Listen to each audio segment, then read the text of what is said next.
സ്നേഹമുള്ള ദേശാടകന്മാരെ, എന്നെ ശ്രമിക്കുന്ന എന്റെ പ്രിയപ്പെട്ട ഉമ്മമാരെ, സഹോദരിമാർ, അല്ലാഹു സുബ്ഹാനഹു വ തആല അവർ ഇഷ്ടപ്പെട്ട ഒരു സദുദ്യമങ്ങളിൽ വേണ്ടി കൊടുക്കപ്പെട്ട ഒരു അമലായി ഇതിനെ സ്വീകരിക്കുമാറാകട്ടെ.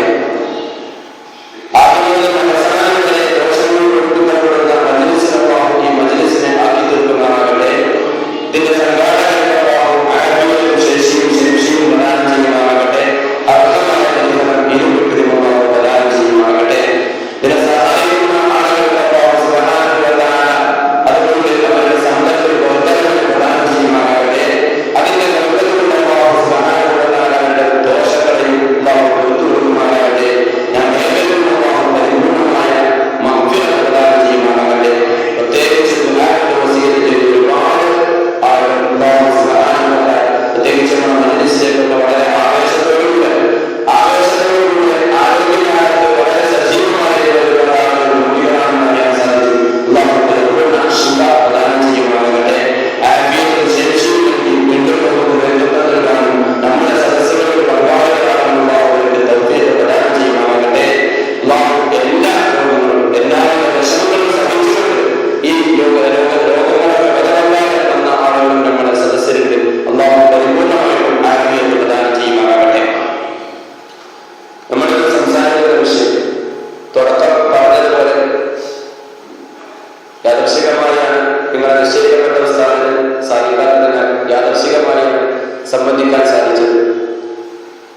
ഏതായാലും ബഹുമാനപ്പെട്ട വഫാത്തായ മാസമാണ് ഈ മാസം. മഹാനവരുടെ അനുസ്മരണം പല ഭാഗത്തും നടന്നുകൊണ്ടിരിക്കുന്ന സമയമാണ് ഇന്ന്.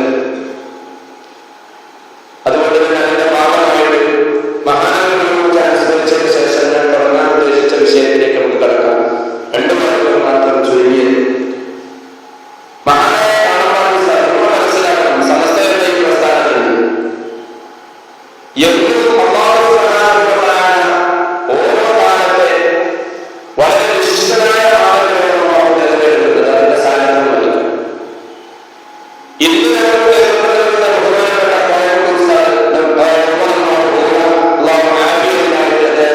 ദീർഘായുസ്സ് പ്രദാനം ചെയ്യുന്നത്. മഹാനവർ ലോകം ചെറിയ രോഗങ്ങളൊക്കെ വളരെ ക്ഷീണിതനായിരുന്നു. ഇപ്പോൾ ചെറിയ രാജ്യങ്ങളുണ്ട്. എന്നാൽ പരിപൂർണമായ ശിഫ പ്രദാനം ചെയ്യുമാറാകട്ടെ. വലിയ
തീപ്പറ.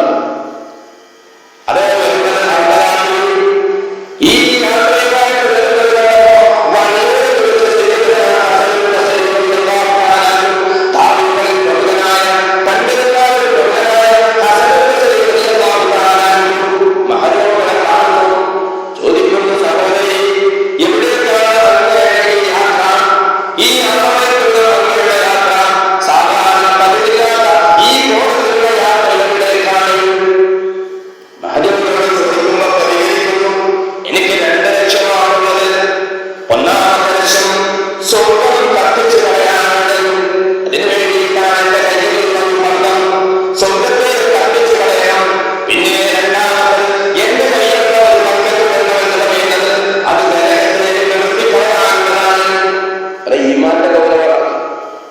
ഈമാന്റെ ശക്തിയാണ് സൂചിപ്പിക്കുന്നത്. എന്തിനാണ് അതിന്റെ ആവശ്യം? മഹദി പറയുന്നു, ഇവിടെ കുറേ ആളുകളുണ്ട്, അവരെ ഇബാദത്ത് ചെയ്യുന്നത്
അല്ലാഹുവിനെ സ്വർഗത്തിന് വേണ്ടിയുള്ള നമ്മൾ ഇബാദത്ത് ചെയ്യണം. അതാണ് മഹാന്മാരുടെ അവസ്ഥയിലേക്ക് എത്തിയ അവരുടെ നോമ്പ് എന്നൊക്കെ പറയുന്നത് ആയാലും നോമ്പ നമ്മുടെ നോമ്പല്ല. അവരുടെ നിരന്തരമായ വിസാലോടുകൂടെ നോമ്പിന് അറ്റമില്ല, തുടക്കമില്ല, അറ്റമില്ല എന്ന് പറഞ്ഞിട്ടുണ്ട്. അവർ ജനിച്ചതിലൂടെ അവരുടെ നോമ്പ് ജനിച്ചതിന് അവർക്ക് ബോധം അവരുടെ നോമ്പ് തുടങ്ങുകയാണ്. അവർക്ക് ബോധം വന്നത് അവരുടെ നോമ്പ് തുടങ്ങുകയാണ്. ഏതാണ് അവരുടെ നോമ്പ്? നമ്മൾ പറയുന്നത് പോലെ അന്നവാദിനാളുകൾ ഉപേക്ഷിക്കലല്ല, നമ്മൾ പറയുന്നത് പോലെ ബോധങ്ങളെ ഒഴിവാക്കലല്ല, വികാരങ്ങളെ അടിച്ചമർത്തലല്ല. അവരുടെ നോമ്പ് എന്ന് പറയുന്നത് അവരുടെ നോമ്പ് എന്ന് പറയുന്നത് അല്ലാഹുവിനെ കുറിച്ചുള്ള ചിന്തയെ നിലനിർത്തലാണ്. അല്ലാഹുവിനെ നിരന്തരമായി ഓർക്കലാണ്. അല്ലാഹുവിനെ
ആണെങ്കിൽ സ്വർഗത്തിൽ കിട്ടോ, ആണെങ്കിൽ നരകത്തിൽ കിട്ടോ, ഒരു പ്രശ്നമില്ല. പക്ഷെ നിന്നെ കാണാനുള്ള ആ ഒരു തൗഫീഖ് നഷ്ടപ്പെടും. നിന്നെ കാണാനുള്ള നിന്റെ തൊഴിലുകളെ തടയരുത്. അല്ലാഹനെ കാണാൻ, അല്ലാഹനെ കാണും. മുഅ്മിനീങ്ങളായ ആളുകൾക്ക് മുഴുവനും കാണാൻ സാധിക്കും. അല്ലാഹു അനുഗ്രഹിക്കുമാറാകട്ടെ. മുഅ്മിനീങ്ങളായ ആളുകൾക്ക് കാണാൻ സാധിക്കും. കാരണം സ്വാദിഖുൽ മസ്ദൂദ് തങ്ങൾ പറഞ്ഞില്ലേ, സദൗന റബ്ബക്കും സദൗന റബ്ബക്കും, നിങ്ങളെ റബ്ബിനെ കാണുന്നത് പോലെ കമാ തറൗനൽ ബദ്ര ലൈലത ഇദ്ഹിയ, പൂർണ്ണ പൗർണമിയാണ്, പൂർണ്ണ ചന്ദ്രന്റെ രാത്രി നിങ്ങൾ ചന്ദ്രനെ പ്രകാരമാണ് കാണുന്നത്. പൂർണ്ണ ചന്ദ്രനെ നമുക്ക് വളരെ ഭംഗിയായിട്ട് കാണാമല്ലോ, നമ്മൾ കണ്ടുകൊണ്ടിരിക്കുക. നമ്മളിന്റെ ഭാഗങ്ങൾ കണ്ടുകൊണ്ടിരിക്കുക. ആ പൂർണ്ണ ചന്ദ്രനെ കാണുന്നത് പോലെ ആർക്കും അറിയാതെ ലോകത്തുള്ള എല്ലാവർക്കും കാണും. അതേപോലെ നാളെ പരലോകത്ത് വരുമ്പോൾ റബ്ബിനെ നിങ്ങൾക്ക് കാണാൻ സാധിക്കുമെന്ന് സയ്യിദുനാ ഹബീബുല്ലാഹി സ്വല്ലല്ലാഹു അലൈഹി വസല്ലം. അപ്പൊ പറഞ്ഞു വന്നത് അതിനെ മോഹിച്ചല്ല നമ്മളാണ്. പക്ഷേ പരിശുദ്ധ ഖുർആൻ പറയുന്നു നമ്മളെ പോലെ ഒന്ന് ഞാൻ സ്വർഗത്തിലേക്കും കടക്കട്ടെ നാട്ടിൽ. നമുക്കിപ്പോ അതിനെങ്കിലാണ് ആകാശത്തോളം വിശാലമായ സ്വർഗത്തിലേക്ക് നമ്മൾ വരാൻ ശ്രമിക്കുക. എന്നെന്താ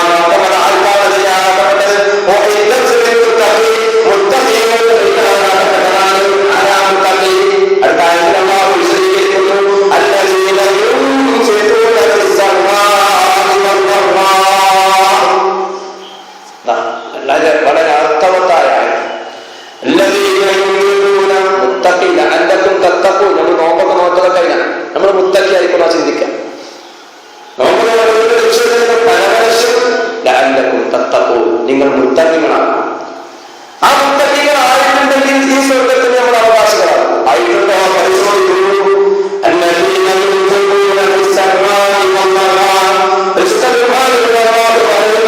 തങ്ങളുടെ സമ്പത്ത് ചെലവഴിക്കുന്നവരാണ്. എങ്ങനെ? സന്തോഷ സമയത്ത്, സന്തോഷത്തിന്റെ സമയത്ത്, വിഷമത്തിന്റെ സമയത്തും ബുദ്ധിമുട്ടിന്റെ സമയത്തും, മഹാന്മാരായ മുഫസ്സിറുകൾ വിശദീകരിക്കുന്നു. നമുക്ക് നല്ല ആവേശമുള്ള സമയത്ത്, അതേപോലെ തന്നെ നമുക്ക് വെറുപ്പുള്ള സമയത്ത്, ചില കാര്യങ്ങൾ നമുക്ക് കൊടുക്കാൻ വലിയ വെറുപ്പേക്കാണ്. പ്രത്യേകിച്ച് ദീനിന്റെ കാര്യങ്ങൾ പള്ളികൾക്ക് ഒരു സംഖ്യ കൂട്ടുക എന്ന് പറഞ്ഞാൽ വലിയ കടങ്ങാറേക്കാണ്. സ്കൂളിന്റെ ഫീസ് കൂട്ടിയാൽ ഏറ്റവും കൂടുതൽ ടോപ്പ് ഫീസ് ഏതാണോ അതാണ് നല്ല സ്കൂളായിട്ട് മനസ്സിലാക്കുന്നത്. അങ്ങനത്തെ ഘട്ടത്തിലേക്ക് നമ്മൾ മാറിക്കൊണ്ടിരിക്കും. ടോപ്പ് ഫീസ് ഏതാണ്? അത് ഫ്രീ ആയിട്ട് പോകുന്ന ഗവൺമെന്റ് സ്കൂൾ അത് പറ്റില്ല. അപ്പൊ അങ്ങനത്തെ ചിന്തിക്കുന്ന കാലത്തേക്ക് നമ്മുടെ സമൂഹം മാറിക്കൊണ്ടിരിക്കുന്നു. അന്വേഷിക്കട്ടെ. അങ്ങനെ പൈസ ഡൊണേഷനും അതേപോലെ തന്നെ പിന്നെ ഫീസും ഏറ്റവും കൂടുതൽ എവിടെ? അതാണ് നമുക്ക് ഭംഗിയായിട്ട് ഏറ്റവും ഉയർന്നതായിട്ട് ചിന്തിക്കുന്നത്. ഞാൻ ആരും കുറ്റപ്പെടുന്നില്ല. നമുക്ക് വേണ്ട പോലെ കൊടുത്തോട്ടെ. പക്ഷെ ധീര് നഷ്ടപ്പെടും. അതാണ് വിഷയം. ഇതിന്റെ പേരിൽ നമ്മളെ മക്കളുടെ ദുന്യവിയായ മക്കളുടെ ദീനിനെ നഷ്ടപ്പെടുത്തുകയാണെങ്കിൽ മക്കളല്ല മറുപടി പറയേണ്ടി വരാൻ നമ്മളായിരിക്കുമെന്ന് ചിന്തിക്കും. പിന്നെ കോടതിയിൽ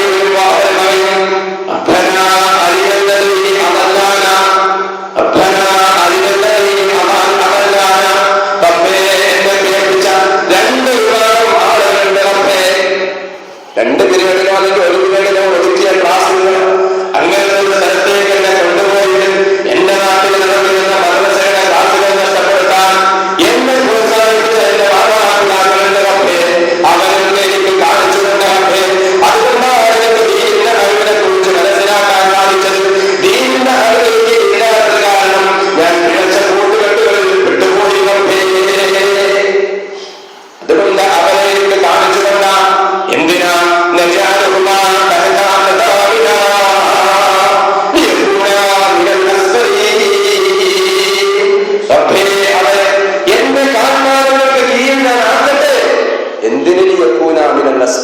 അവരേറ്റവും താഴ്ന്നവരാണ്. ഞാൻ അതിനെ ഓരേക്കാൾ കുറച്ച് മേലാകട്ടെ, അതിനും വേണ്ടിട്ട് കാക്കട്ടെ. നമ്മളെ മക്കൾ ആ രൂപത്തിൽ വളർന്നു വന്നിട്ട് അവർ പ്രായപൂർത്തിയിലെത്തിയാലും നമ്മൾ മനസ്സിലാക്കും പ്രായപൂർത്തിയെത്തിയാൽ പിന്നെ മക്കളെ ഉത്തരവാദിത്തം ചിന്തിക്കണ്ട. ചെറുപ്പത്തിൽ നമ്മൾ അവർക്ക് പ്രായപൂർത്തിയിലേക്കുള്ള പക്വത എത്തിച്ചു കൊടുത്തിട്ടുണ്ടെങ്കിൽ പ്രായപൂർത്തി എത്തിയാൽ അവർക്ക് കിട്ടുന്നത് പോലത്തെ കുറ്റത്തിന്റെ ഒരു ഭാഗം നമുക്കുണ്ടാവും. പ്രായപൂർത്തി എത്തിയാലുണ്ടാവും. കാരണം എന്താ, അവരെ ഈ കുറ്റത്തിലേക്ക് പ്രോത്സാഹനം നമ്മൾ അതിനെ പിന്തിരിപ്പിക്കാൻ നമ്മൾ ശ്രമിക്കാത്തത് കൊണ്ട് അവർ അതേ രൂപത്തിൽ പക്വതയെത്താതെ ദീനിന്റെ കാര്യത്തിലുള്ള പക്വതയെത്താതെ അവർ പ്രായപൂർത്തിയായതുകൊണ്ടാണ് വീണ്ടും അവനാ സഞ്ചാരം തുടങ്ങാൻ കാരണം. അത് നമ്മൾ ചെറുപ്പത്തിൽ തന്നെ അതിനുള്ള ചെറുപ്പത്തിൽ മുതൽ നമ്മൾ ചെയ്യാൻ വേണ്ടിയിട്ട് 7 വയസ്സ് മുതൽ ചെയ്യാൻ വേണ്ടി കൽപ്പിപ്പോയി 10 വയസ്സായ അധികവും ചെയ്യണമെന്ന് റസൂലുള്ളാഹി പഠിപ്പിച്ചു. അതിനാണ് അത് ചെയ്തിട്ടില്ലെങ്കിൽ നമ്മൾ ഉത്തരവാദിത്വം ഒഴിവാകില്ല. എവിടെ കൊണ്ടാക്കിയാലും കുഴപ്പമില്ല. ഈ കാര്യത്തിൽ നമ്മൾ മറന്നു പോകരുത്. അതാണ് ആ വിഷയത്തിൽ വരുമ്പോൾ നമ്മൾ ചിന്തിക്കുക. ആ വിഷയത്തിൽ വരുമ്പോൾ നമ്മൾ കൊടുക്കാൻ, അതിന്റെ കാര്യത്തിന് വേണ്ടി കൊടുക്കാൻ നമ്മൾ വളരെയധികം സന്തോഷം കാണിക്കുന്നവരാകണം. അല്ലെങ്കിലോ അവിടെ ഒരിക്കൽ ചോദിക്കുന്നു, റസൂലുള്ളാഹി ചോദിച്ചു, ആരാണ് പാപ്പൻ? ആരാണ് പാപ്പൻ? സഹാബത്ത് പറഞ്ഞു, അല്ലദീ ലൈസ ലഹു മാൽ. മുതലില്ലാത്തവണ് പാവപ്പെട്ടവൻ, മുതലില്ലാത്തവനാണ് പാവം എന്ന് പറഞ്ഞു. റസൂലുള്ളാഹി പറഞ്ഞു,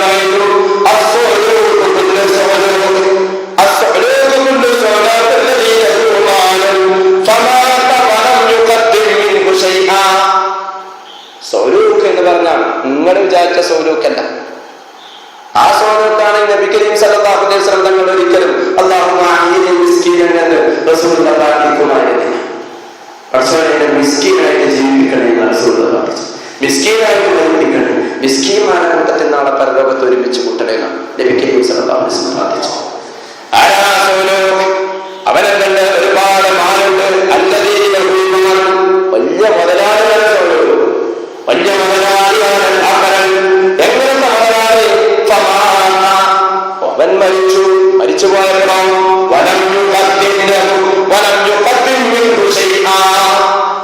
നാളെ പരലോകത്തേക്ക് ഉപകരിക്കാൻ പറ്റിയ ഒരു മുതലിനെയും അവൻ ചെലവഴിച്ചിട്ടില്ല. ഒരു മുതലിനെയും പരലോകത്തേക്ക് ഉപകരിക്കുന്ന രൂപത്തിൽ അവൻ ചെലവഴിച്ചിട്ടുണ്ടെങ്കിൽ അവനാണ് അല്ലാഹുവിന്റെ അടുക്കൽ സഹോദരൻ, അവനാണ് പാപ്പൻ.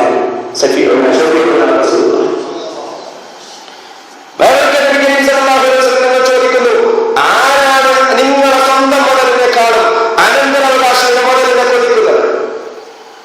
സ്വന്തം മുതലിനെക്കാളും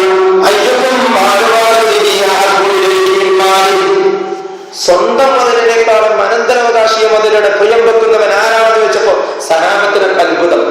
അങ്ങനെ ഇല്ലല്ലോ നബി, ഞങ്ങളിൽ ആരും അങ്ങനെ സ്വന്തം മുതലിനേക്കാളും അനന്തരാവകാശിന്റെ മുതൽ വെക്കുന്നത് കൊതിക്കണമെന്ന് ഇല്ലല്ലോ നബി. നബികരെയും പഠിപ്പിച്ചു, അങ്ങനെ പറയുന്നത് ശരിയല്ല. റസൂലുള്ളാഹി തങ്ങൾ പറയുന്നു,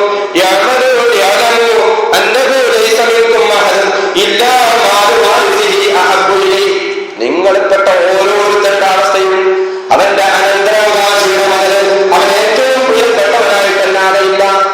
അനന്തരാവകാശിയുടെ മുതലിന് കൂടുതൽ പ്രിയം വെക്കണോ ഞങ്ങൾ അതിലല്ലാതെ. എന്നിട്ടോ നബി കരീം പറയുന്നു, എന്റെ മുതലെന്ന് പറഞ്ഞാൽ നീ നിന്റെ ജീവിതകാലത്ത് പരലോകത്തിന് ഉപകാരപ്പെടണമെന്ന ലക്ഷ്യത്തോടുകൂടെ നീ ചെലവഴിച്ചതല്ലാത്ത ഒന്നും തന്നെ നിന്റെ മുതലായിട്ടില്ല.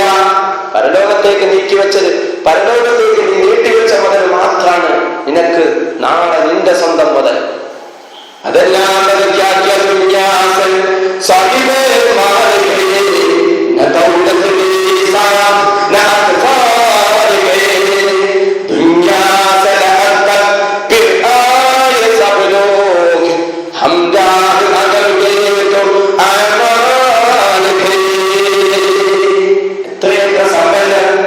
എത്രയെത്ര സമ്പന്നർ ഈ ലോകത്തിലുള്ളവർ വിട പറഞ്ഞു പോകുമ്പോ അവരെ കൂടെ എല്ലാവരും സാഹിബിയെ മാനവയെ അവരെ കൂടെ പോയി ആരൊക്കെ പോയത്?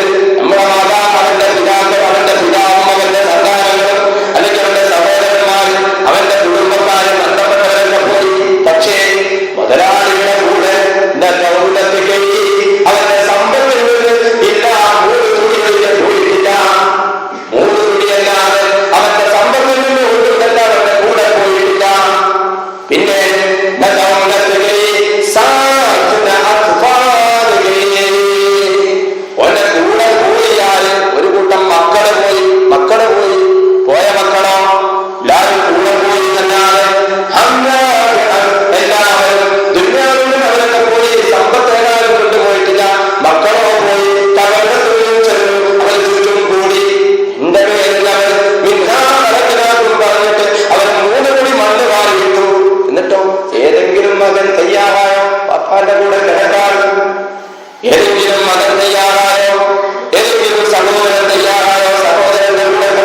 إنك لا تخلف الميعاد.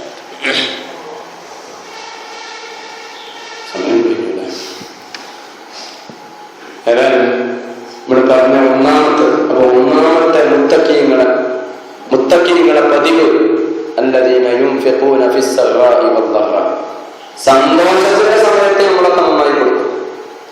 സന്തോഷത്തിന്റെ സമയം അപ്പൊ തന്നെ മക്കൾ വേറെ സന്തോഷം എന്ന് പറഞ്ഞാൽ നമ്മൾ കൊടുക്കുന്നത് സന്തോഷം എന്ന് നമ്മളെ സന്തോഷം ഇവിടെ വേണ്ടാത്തവർക്കാണ് മാത്രം. കല്യാണം ഉണ്ടാവും, ആവശ്യമില്ലാത്ത രൂപത്തിലുള്ള ദൂത്തടി സന്തോഷത്തിന്റെ പേര് പരിധിവിട്ട ദൂത്തടി ആർഭാട വിവാഹം നമ്മളെ സന്തോഷം. അല്ലെങ്കിൽ പെരുന്നാളുകളുടെ സന്തോഷം നമ്മുടെ സന്തോഷം ഏതാണ്? ഉള്ളതിന് എല്ലാവിധ പേക്കൂത്തുകൾ കൊണ്ടുള്ള സന്തോഷം ആർഭാടം. അതുകൊണ്ടുള്ള വേണ്ടാമത്തിക്കൊണ്ട് ഇസ്ലാം അനുഷ്ഠിച്ചതല്ല, ഇസ്ലാം നിശ്ചയിച്ച മാർഗങ്ങൾ എല്ലാത്തരും വെറുക്കപ്പെടുന്ന കാര്യങ്ങളോ അത് ഇവിടെ പറഞ്ഞ് വെറുക്കപ്പെടുന്നതെന്നല്ല, മക്കാരികളിൽ പരിചയപ്പെടുത്തുന്നതിന് അല്ലാഹു സ്വർഗത്തിന്റെ ചുറ്റും മക്കാരികളെ വലയം ചെയ്യപ്പെട്ടു എന്നാണ് എടുത്ത് കാണാം. കുറെ നിസ്കാരങ്ങൾ, നോമ്പുകൾ, അതൊക്കെയാണ് ഒരു മുഅ്മിനെ ഒരു മനുഷ്യനെ സംബന്ധിച്ചിടത്തോളം വെറുക്കപ്പെടുന്ന കാര്യം. ചെയ്യാൻ വലിയ മടിയാണ്. ഈ വെറുക്കപ്പെടുന്ന കാര്യങ്ങൾ അതിജയിച്ചാലേ അള്ളാഹു നിശ്ചയിച്ച സ്വർഗത്തിലേക്ക് എത്താൻ സാധിക്കും. അപ്പൊ വെറുപ്പിന്റെ സമയത്ത് ആരോഗ്യം ഉണ്ടാവുന്ന സമയത്ത് അപ്പൊ കൊടുക്കണം. ആരോഗ്യം ഉണ്ടാകുമ്പോ കൊടുക്കണം ദീനിന്റെ ഭാഗത്തിൽ. അതല്ലാതെ അവസാനം ആരോഗ്യമൊക്കെ നഷ്ടപ്പെട്ട് അവസാനം ഇങ്ങനെ രോഗശയ്യയിൽ കടന്ന് ഇനി ഒരിക്കലും രക്ഷയില്ലാതെ വരുമ്പോ ഏതായാലും ഇപ്പൊ ഇനി മക്കളിങ്ങനെ കാത്തുക്കെന്നോ നാളെ എന്നാണ് കാത്തുക്കുമ്പോഴാണ് വിളിച്ചു വരുന്നത്. ഞാൻ പള്ളിക്കൊക്കെ ഇന്റെ അവിടെ എത്ര കൊടുത്തോ, മദ്രസക്ക് ഇന്റെ അവിടെ എത്ര കൊടുത്തോ, ഇന്നാലിന്റെ ഫുരാനിന് ഇത്ര കൊടുത്തോ,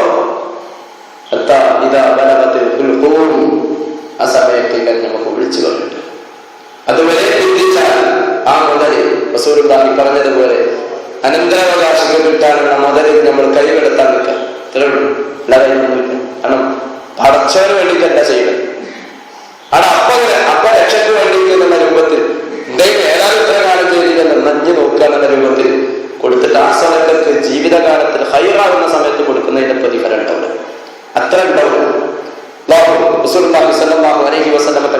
ആ രൂപത്തിലാണ്. അതുകൊണ്ട് വസീയത്തിന്റെ വിഷയത്തിൽ തന്നെ ആ സമയത്ത് 3 കൂടുതൽ വസീയത്ത് ചെയ്യാൻ പാടില്ല എന്ന് പോലും കണ്ടീഷൻ വെക്കാനുള്ള കാരണം ചില ആൾക്കാർ ഒന്നായിട്ടും കൊടുക്ക കൊടുക്കാൻ സ്വീകരിക്കൂല, പാടില്ല.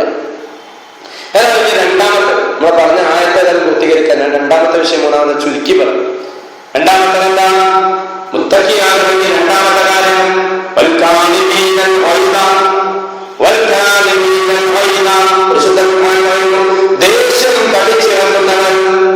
ദേഷ്യം അങ്ങനത്തതായ വിഭാഗം ആളുകൾ. ദേഷ്യം പിടിച്ചാൽ ദേഷ്യം എന്ന് പറഞ്ഞാൽ അത് ജുനൂനാണ്, ഭ്രാന്താണ് ദേഷ്യം പറയുന്നത്.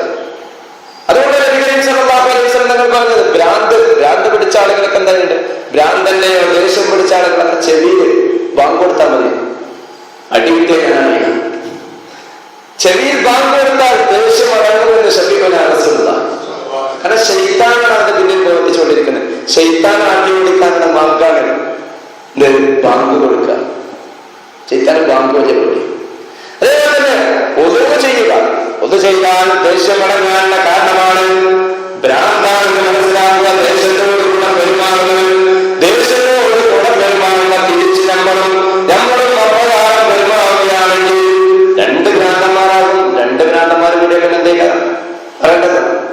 ആകെ പ്രസാദാകും. ഒരാൾ ഭ്രാന്താകാതിരുന്നാൽ മറ്റൊരാളെ സാന്ത്വനപ്പെടുത്താൻ സാധിക്കും.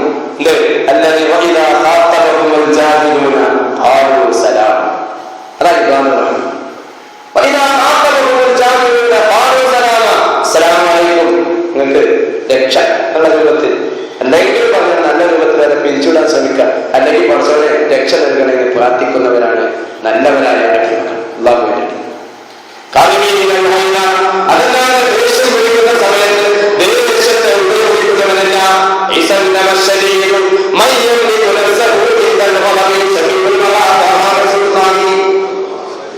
ഒരാൾ ശക്തനായ മൺപിടുത്തം നടത്തിയിട്ട് തന്റെ എതിരാളിയെ വീഴ്ത്തുന്നവരല്ല. വീഴ്ത്തുന്നവരല്ല യഥാർത്ഥ ശക്തൻ. ശക്തനാകാര ദേഷ്യം വരുന്ന സമയത്ത് സ്വന്തം ശരീരത്തെ അടക്കി ഒതുക്കി നിർത്താൻ സാധിക്കുന്നവനാണ് സയ്യിദുനാ അലി റളിയല്ലാഹു തആല. യുദ്ധത്തിൽ ശക്തമായി ചുരുക്കി പറഞ്ഞു, ശക്തമായി പോരാടിയിട്ട് ഒരു ശത്രുവിനെ തന്റെ ശക്തമായി പോരാടി. ഭയങ്കര കരുത്തനായ ഒരു ശത്രുവിനോട് ഒരുപാട് പ്രയാസപ്പെട്ട് എങ്ങനെയോ അദ്ദേഹത്തിനെ കീഴ്പ്പെടുത്തിയ സമയത്ത് ശത്രു അതാ ബഹുമാനപ്പെട്ട അലി റളിയല്ലാഹു തആലയുടെ മുഖത്തേക്ക് കാക്കിച്ചു തുപ്പുന്നു. നമ്മളാണെങ്കിൽ എന്ത് ചെയ്യും? നമുക്ക് അത്രയും ദിവസം ഇടങ്ങാറായി പ്രയാസപ്പെട്ട് ഒതുക്കിയ വ്യക്തി നമ്മളെ പിടിച്ചപ്പോ മൂത്തുക്കൾ കാക്കി തുപ്പുകയും ചെയ്താൽ നമ്മളെന്തെയും കൊടുക്കും. കഴിയണത്ര സ്ട്രോങ്ങിന് സയ്യിദുനാ അലി റളിയല്ലാഹു തആല ചെയ്തതല്ല. മഹാനായ അലി റളിയല്ലാഹു തആല ശത്രുവിനെ ഉപേക്ഷിച്ചുകൊണ്ട് പടക്കളത്തിൽ നിന്ന് തിരിച്ചു പോകുന്നു. ഇത് കണ്ടപ്പോ സഹായം ചോദിച്ചു, അല്ലയോ അറിയാതെ നമ്മളെ എപ്പോഴെങ്കിലും ചെയ്തത്? ഒരൊക്കെ പ്രയാസപ്പെട്ടിട്ട് എത്രയും ഇറങ്ങാനായിട്ട് കീഴ്പ്പെടുത്തിയ ശത്രുവിനെ വെറുതെ വിടുകയോ? അറിയാതെ തങ്ങൾ ഇവിടെ നിന്ന് മറുപടി പറയുന്നു, ഞാൻ ഇതുവരെ പോരാടിയത് അദ്ദേഹത്തെ കീഴ്പ്പെടുത്താൻ ശ്രമിച്ചത് ഇസ്ലാമിന്റെ പേരിലായിരുന്നു. അദ്ദേഹത്തെ ഞാൻ കീഴ്പ്പെടുത്തിയപ്പോ അദ്ദേഹം എന്റെ മുഖത്തേക്ക് അങ്ങ് കാക്കിച്ചു തുപ്പിയപ്പോ എന്റെ മനസ്സിൽ തോന്നിപ്പോയി, ഞാനെല്ലാവരും അദ്ദേഹത്തെ വെട്ടുകയാണെങ്കിൽ എന്റെ നീയത്ത് മാറിപ്പോകുമോ? വെട്ടിയത് ദേശത്തിനായി പോകുമോ? അദ്ദേഹം എന്റെ മുഖത്തേക്ക് കാക്കിച്ചു തുപ്പിയതിനുള്ള പ്രതികാരമാകുമോ എന്ന് ഞാൻ ചിന്തിച്ചു പോയി. അതുകൊണ്ടാണ് ഞാൻ വെട്ടൊഴിവാക്കിയത്. ഇവിടെ ചിന്തിക്കേണ്ടത് നമ്മുടെ മക്കളെ പിടിച്ചിട്ടാണ് ശിക്ഷിക്കും. എന്തിന്? നമ്മളെന്തെങ്കിലും വിഷയത്തിന് എന്തേക്കാണ് ശിക്ഷിക്കുന്നതിന് ആദ്യം തർബീയത്തിനേക്കാണ്, പിന്നെന്തേക്കാണ് ഞാൻ അത്ര പറഞ്ഞിട്ടുണ്ടായില്ല എന്നുള്ള മനസ്സിലുള്ള ദേഷ്യം കളിച്ചവനാണെങ്കിൽ ആ ശിക്ഷ അള്ളാഹുവിന്റെ അടുക്കൽ നാളെ ചോദ്യം ചെയ്യപ്പെടും. അള്ളാഹു കാട്ടട്ടെ. നീയൊക്കെ കാരണം ദേഷ്യം കൊണ്ട് ശിക്ഷയാണ് വൈല, അല്ലെങ്കിൽ പിന്നെ സങ്കടപ്പെടണ്ടേ. ദേഷ്യത്തെ കടിച്ചു വെക്കുന്നവർ അതാണോ നമ്മൾ? എന്നാൽ നമ്മൾ മുത്തഖീങ്ങൾ. അള്ളാഹു ആക്കി തരുമാറാകട്ടെ. മൂന്നാമത്തെ അതേ വിഷയം തന്നെ, അതേ ആശയം തന്നെ.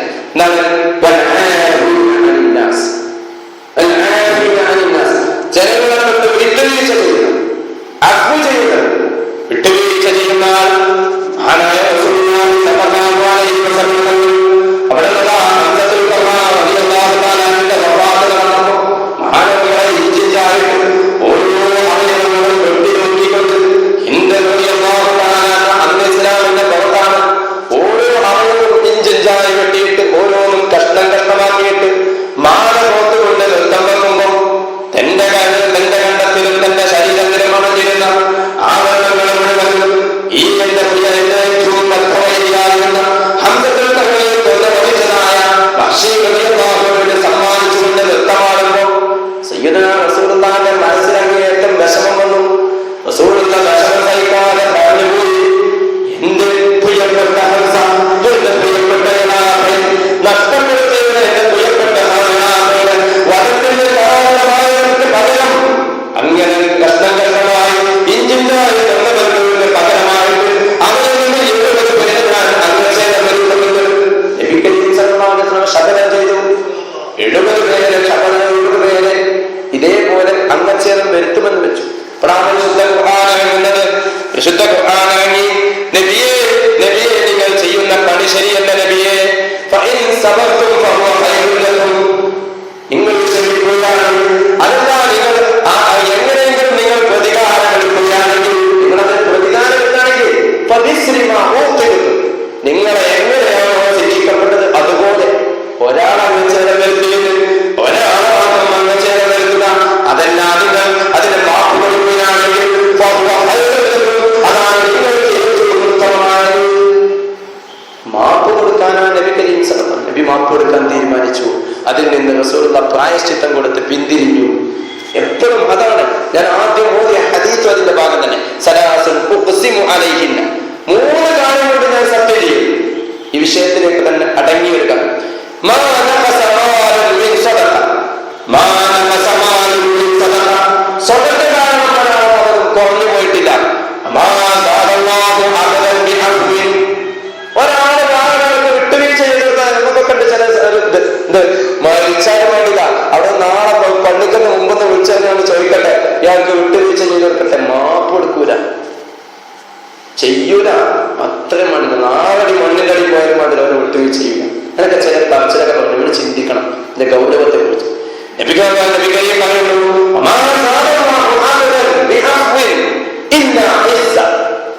ഒരടിമ തന്റെ സഹോദരന് വിട്ടുവീഴ്ച ചെയ്ത് കൊടുക്കുകയാണെങ്കിൽ അതുകൊണ്ട് അവന്റെ